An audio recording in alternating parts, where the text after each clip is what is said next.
فيلم اليد السوداء وحكاية أول سندريلا في السينما المصرية.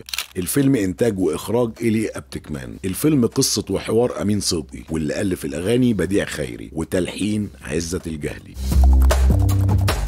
قصة الفيلم بتدور حوالين إن زوجة قتل ليلة زفافه، وبيبدأ البوليس يدور على القاتل. الاتهامات بتتوجه للسواق، وبعدها للبواب، وبعدها للشاب اللي كان على علاقة بالزوجة قبل كده، وأخيرا بيتضح إن القاتل هو أبو الزوجة، لما البوليس بيكتشف إنه مش أبوها الحقيقي، لكن كان متبنيها وكان بيحبها وعايزها لنفسه.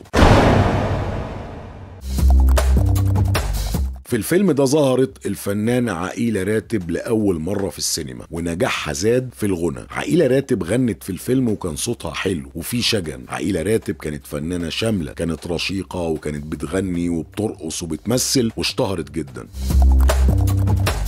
وكانت أول من أطلق عليها لقب السندريلا. عائلة راتب اسمها الحقيقي كاملة محمد كامل، مواليد 22 فبراير سنة 1916، وبدأت حياتها في فرقة علي الكسار كممثلة، وصوتها في الغنى ساعدها أكتر على الشهرة. ومن خلال المسرح اتعرفت على المطرب حامد مرسي، وبعدها اتجوزوا، واختارت اسم عائلة راتب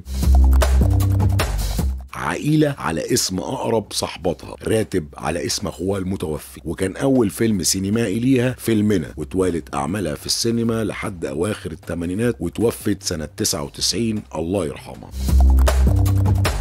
عائلة راتب في الفيلم ده عملت دور كوثر مرات القتيل. مفتش المباحث كان مختار حسين، اللي عمل دور عشيق الزوجة حامد مرسي زوج عائلة راتب على الحقيقة. اشتغل في الفيلم رياض الأصابجي، خيرية صدقي. فيلم اتعرض يوم 15 أكتوبر سنة 36 في سينما النهضة في القاهرة. الله يرحم الجميع. تابعونا.